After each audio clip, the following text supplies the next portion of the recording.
Oh, okay.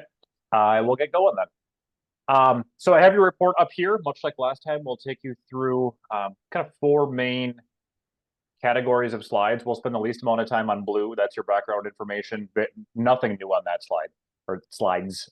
We'll talk about what was in your survey, but the good stuff is in the middle. We'll talk about who took your survey. Obviously, the most valuable and interesting part is the results and analysis. And then we'll leave time for wrap up and questions at the end. So as you heard Ivy say, I believe that was Ivy. Ivy. We are the same company that did your survey last time around, not the same printer. So we got a better mailing list, but same company that did and wrote your survey. So I won't spend too much time on this slide because hopefully my face doesn't look too unfamiliar. Let's talk about you. So, as you may know, your survey closed up on May 17th, so just coming up a month ago for 483 total respondents and a rock solid response rate. You're above average here, which is great. Close to a quarter of your respondents took the survey. Average is 15 to 17%. So that's great news. The other number that is no fault of anybody's, it's just the way it is, depending on the size of your community. The size of your community and the pool of people that you have at your disposal to get data from determines what your margin of error is. So when we survey in really big communities, their margin of error gets very tight. When you get in smaller and or rural areas of the state, the margin of error just gets bigger, only because you have fewer people to survey. All that being said, though, I will revisit that number maybe once or twice as we go on. And for rounding's sake, I guess I would just ask that you keep about 4.5% in the back of your mind. Good responses from all age groups here as well, especially your 65 plus. You know, they'll be there on election day. We definitely want them to responding to a survey as well. And you blew it out of the water. Over 1/3 of your respondents were 65 plus. That's great news. And then you had a good representation across the age groups as well, kind of exactly what I would expect here. So we don't have a missing middle or anything like that. You have good representation across ages. This question is very valuable. So we asked, is your primary residence in the school district of Washburn? Obviously, it's no news to you that I could own property there and live somewhere else, you know, and vacation there. Obviously, that's near and dear to your hearts in your local economy. So we have to make sure we ask this question to focus on the people that can control an election within your school district boundaries. So if I have a property and it has a mailbox, I'll get the survey.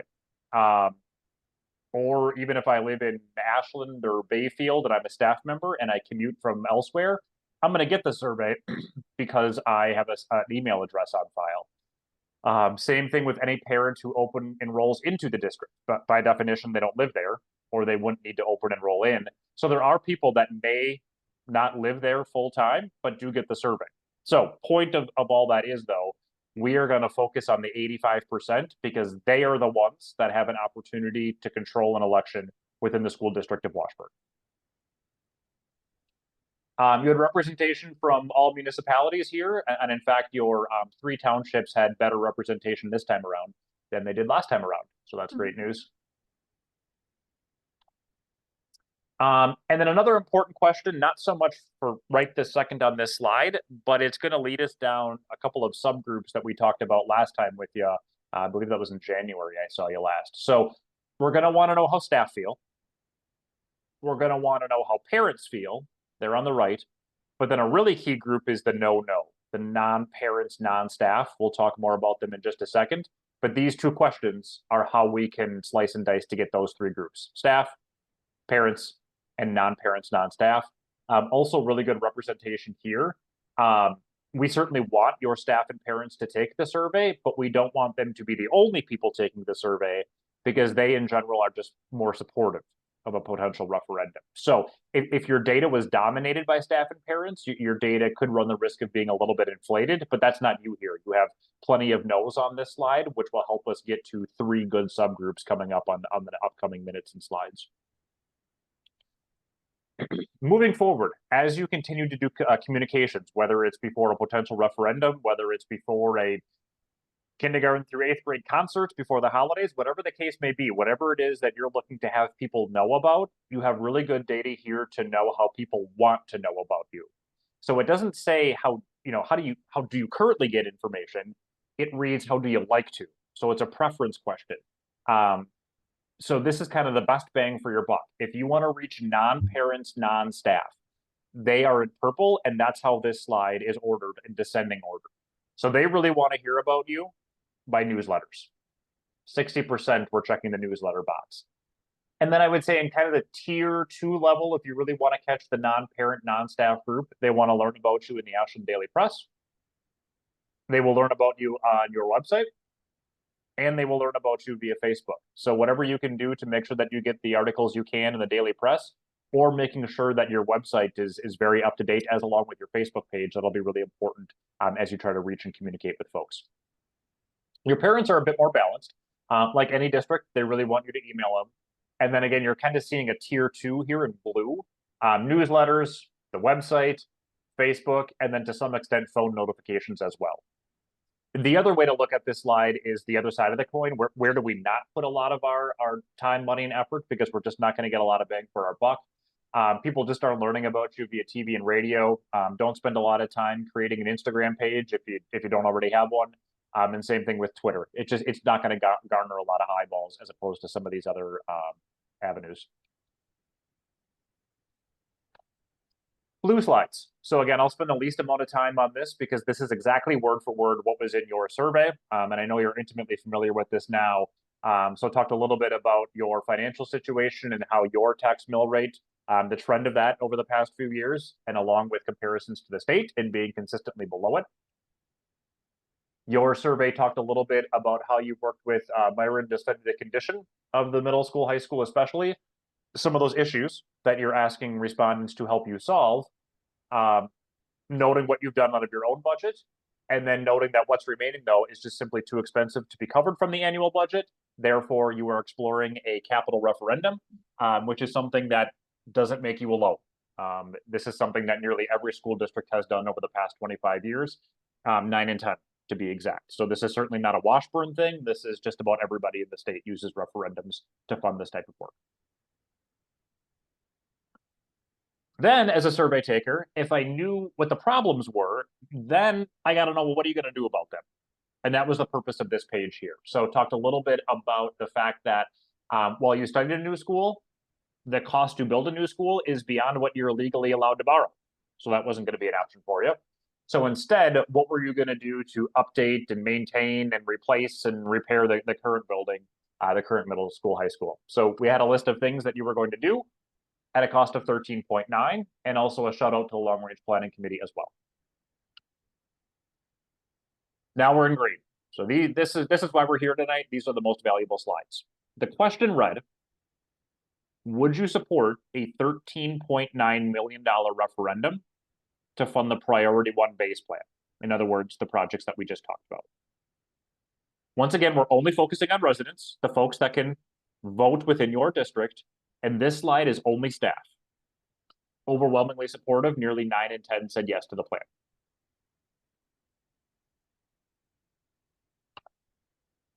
Parents, also quite supportive. Nearly 3/4 of your parents said they were supportive of the plan. Your non-parents, non-staff, also majority support at 56%.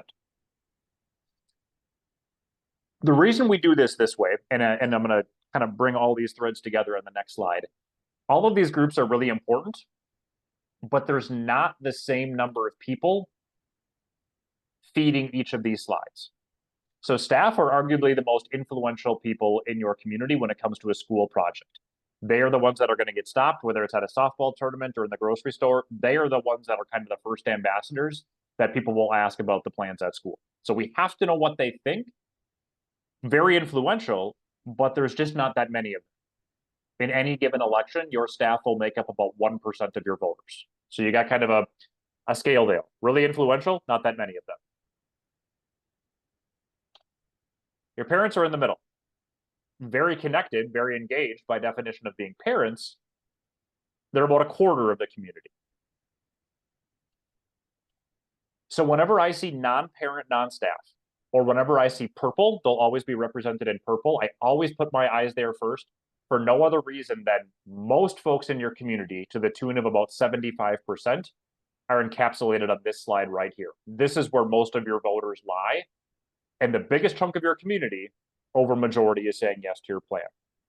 So because these groups are different sizes, we have to weight the support that I just told you to shrink parents a little bit and expand non-parents, non-staff, because those groups are not the same sizes. And that's what this equation does here. So parents came in at 73% support. They're 1/4 of the community, so we have to put a 0.25 in front of them. Your non-parents, non-staff, 56% supportive. They're about 3/4 of the community. And again, your staff, there's just not that many of them. So what this equation is telling us right here is if the School District of Washburn Board of Education decided to put a $13.9 million priority one base plan referendum question on the ballot today, we would expect about 6 in 10 of your voters to support, 60.3% to be specific.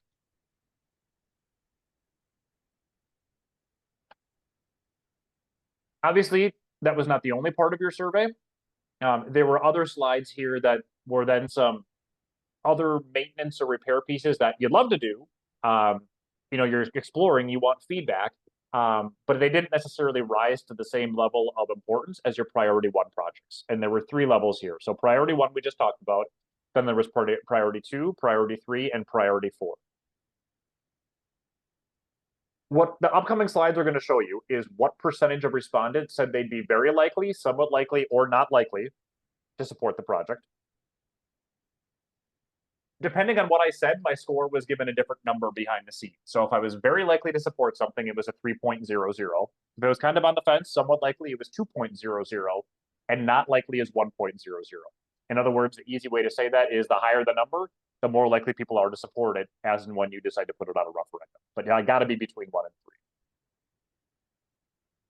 3. In terms of your priority 2 projects, I wouldn't say that there is a whole lot surprising here. Your safety certainly tested well, especially at the middle school, high school. That was north of 2, so people were leaning towards support for that. And also above 2, kind of above somewhat and getting closer to very likely, are your middle school and high school restrooms and locker rooms. Followed closely behind by your elementary school entrance. That did fall below the median, so now we're getting a little closer to no, I'm not going to support this at this time. A score of 1.92 for how likely I would be to support it. In terms of your priority 3, again, I wouldn't necessarily consider any of this surprising. Your career and tech ed areas, your family and consumer science, anything that sounds like job training, anything that sounds like people will be able to step out of high school and be ready for college and career, always test well. And that was especially true for your shop areas at a score of 2.17. So again, we're leaning closer to people being likely to support CTE stuff. The final priority, and then I'm going to bring all again these threads together and talk about what you do moving forward, were some of your additional 10-year maintenance plans. One was above 2.04. That was the pipes. Everything else was below 2. And again, now we're getting into the no, I'm not likely to support this area now, down to lockers and classroom cabinets and casework. And you can just see eyeballing this here. Fewer than 1/4 of your resident respondents said they'd be willing to support this at this time. So the way that I always like to put that together is, it really does come down to money. There are lots of things that you probably want to do to your house, whether it's adding a new roof or redoing the floors or expanding the garage and redoing your furnace and your air conditioning at home. There's a lot of things that are priorities for you, but at the end of the day, it all comes down to how much money is in your home budget, just personally as a homeowner in Washburn. Same thing goes with your survey here.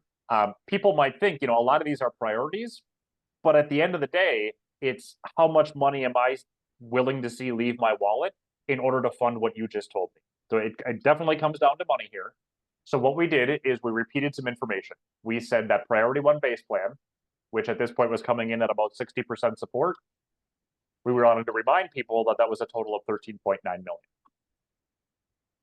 And then we also reiterated what were the individual costs of priorities 2, 3, and 4. So what this area of your survey was telling me is, as a survey taker, if you were to do everything at once right now, it would be 32.3 million.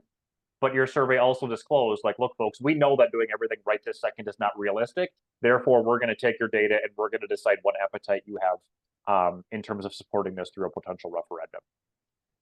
All that's well and good, but that is darn near meaningless to me as a survey taker until you tell me, well, what is this going to cost me? 13, 18, 23, that is completely meaningless number until we get to this row down here. And this tells me, well, for every $100,000 of property value I have, how much money will I owe you? We recognize that you're going to have a lot of property that's worth more than 100,000, but that's kind of the normal number to make the multiplication as easy as it possibly be. So it ranged from 199 per year for the base plan up to $456 per year for the all-in. But again, that's per 100,000 bucks. What did we learn? There's a lot of numbers going on this slide, but once you get the hang of it, it'll click together pretty quickly. So the question read, what referendum amount would you support, assuming the projects included were acceptable to you?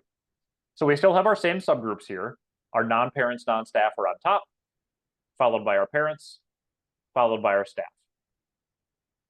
What this is telling us is if you as a Board of Education decided to put a $32 million referendum on the ballot today, we would expect about 12% of the largest chunk of your community to support it on election day. In other words, I mean, the easy way to phrase that is by no means is there support for $32 million right now. So we know we have to take the all-in price off the table. So then the logic is, well, how low or how cheap do I need to go until I cross this line right here, the 50% threshold? And the logic is, well, if I'm willing to pay for 32 million, I'm only getting cheaper. If I'm willing to pay 32, I'm willing to pay 27. If I'm willing to pay 27, I'm willing to pay 23, and so on down the line. So what I learned here is non-parents, non-staff, they are supportive. 1, 2, 3, 4, 5 greens down is where they cross my red line. So 1, 2, 3, 4, 5 levels down. The biggest chunk of your community is saying they are willing to support your base plan, but not go above that. Your parents are a tad more supportive. They're supportive at 4 levels down, which is a referendum of about 18 million. And your staff are supportive at 3 levels down. So they're coming in supportive at 23 million. But again, you heard me say earlier on that not all these groups are the same sizes. So we have to do that same weighting exercise and take their support to manipulate it a little bit based on how big each of these groups are. 2 thoughts before I do that. One of them being your undecided folks here are in gray. And relatively speaking, there's really not that many of them. And that's not a bad thing. It's good to come away with this having pretty clear data. If there had been, 19, 20% of your non-parents, non-staff that were still undecided, I wouldn't have blinked an eye at that. That would not be abnormal. The fact that only about 1 in 10 and only 7% of your parents, only 5% of your staff are undecided, the good thing is people are telling you. They have made up their mind. They're telling you like it is. The downside of that is, as you move forward, there are just fewer people that are going to go one way or the other. So the fewer people that are going to change their minds is getting fairly small. The other thing that I will call out here is there are very few people that are not supportive of anything. None of your staff that took the survey are saying they would support anything. Only 10% of your parents are saying they would support anything. And only 18% of your non-parents, non-staff are saying they would support nothing. So what I'm learning here is people say, yeah, there's a need. I get it. I get why you're going to have to pursue a referendum. Had your non-parents, non-staff been about 25% up here in the upper right that said they wouldn't support anything, again, wouldn't have blinked an eye at that. You would have been as normal can be. So you have fewer people saying, no, don't do anything than what is normal. So putting this all together then, very similar method as before. What this slide is telling me is if you as a board decided to put an $18 million referendum on the ballot, you would not reach 50% support. Under 44% of your voters would support that plan. Very similar data here. And again, as we think about that margin of error, you're very similar to what you heard before. Approximately 58, 59% of your community is willing to support a $13.9 million referendum. So you're getting a lot of corroborating data. They told you they would support the base plan before. They're telling you again they would support the base plan, but they're also telling you don't go above that or you're not going to reach majority support. Before I finish up and take questions about that, I wanted to talk a little bit about some of the other elements of your survey here. So rounding out was the overall satisfaction. The question read, how is the district doing in each of the following areas? A perfect score is a 4.00. The worst score a district can get is 1.00. So I got to be between those two numbers. The middle then between 1 and 4 is 2.5. So despite there being a lot of numbers on your screen, the first thing I do in any particular column or row is see, are you above or below 2.5? The good news is, as I eyeball this again, only 1 out of your 11 numbers here are below 2.5. So what this slide is saying is, in terms of delivering a high quality education, how are our staff rating us? How are our parents rating us? And how are our non-parents, non-staff rating us on a 1 to 4 scale? The other items were, how are we doing in terms of keeping the public informed? How are we doing in terms of managing funds appropriately? And how are we doing in terms of building pride in the community? Your staff are particularly satisfied. You know, they're north of good and approaching great on some, or between good and great on all of these. Your parents are above the middle. They're above 2.5 on all their items. The only one that is below 2.5, and it's only by 0.05 of a point, is keeping the public informed. However, the good news here is what we find is that just by nature of doing a survey and asking for feedback, even if I chose not to take the survey, this thing still landed on my counter. So, one, just by nature of doing a survey, people will feel more informed. The other way in the future, if you choose to do a survey again, I would expect that number to increase further, because if I go back all kinds of slides, you now know exactly how to communicate with people in a way that they want to be communicated with. So now you can go out and say, okay, to make sure that non-parents, non-staff feel more informed than they do now, here are ways we can talk to them directly. So I guess, long story short, if and when you do a survey again, I usually that number goes up because now you know how to target different communications to different people. The other thing I'll say here, which really pleases me, is none of your items for managing funds appropriately are below 2.5. That's also not normal in a very good way. So usually when we do a referendum survey, people will scratch their heads and say, well, if you need a referendum, you must not be managing your funds appropriately, or you wouldn't need a referendum. You know, it's kind of that cycle that people get into. So usually people are most unsatisfied about how you manage funds whenever you talk about a referendum. The fact that you were able to maintain scores above 2.5 for managing funds appropriately tells me that there's pretty good satisfaction in terms of how you manage tax dollars relative to other districts. So the other way to look at this is by putting all the residents together. Same questions, same items, but now I just pooled all those subgroups back together and I said, well, what percentage of folks are saying we're doing a great or good job? And what is our overall average? When I do that, none of your items are below 2.5, and all of your items are accruing at least a majority. And again, if the lowest one is keeping the public informed, you know exactly how people want to be communicated with now, and you can pump out communications to help improve that score. Finally, last question, on a scale of 0 to 10, how likely would you be to recommend the district to a friend or family member? There's a couple different ways I choose to analyze this. First thing I do, which is maybe the most obvious, is I look and see where your score is. Are you above or below 5? The higher the number, the more people are likely to recommend you. So you're well above neutral here. You're at a score of 6.83. Neutral is 5. So first takeaway, people are more likely to recommend you than they are not to. Second way I can eyeball this is just by purely looking at the colors from top to bottom. You have a lot more greens than you do reds. That's good. That's exactly where you want to be. A third way I look at this is just by looking at the sum of your 10s, your 9s, and your 8s. So if I do that simple math, 22 and 9 is 31, plus another 16 is 47%.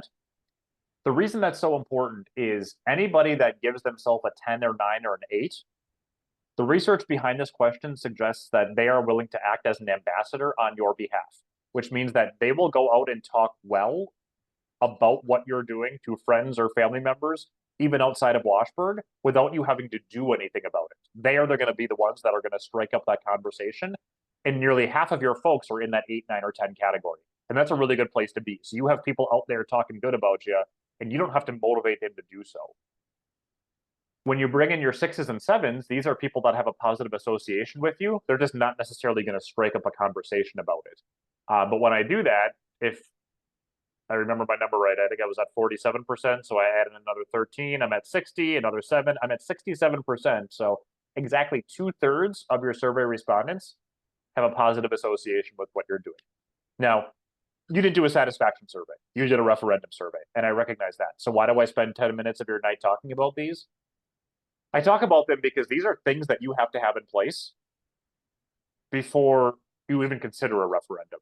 So you have some good things to celebrate here, and obviously it goes without saying that that's a good thing.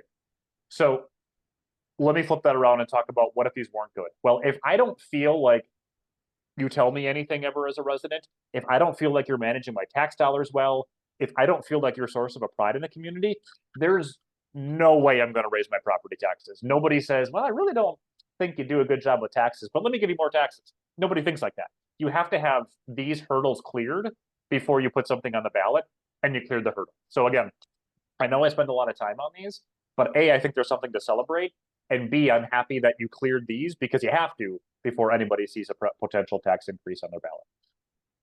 So that is what I have for you tonight in terms of news. Let me pause there and take any questions you have.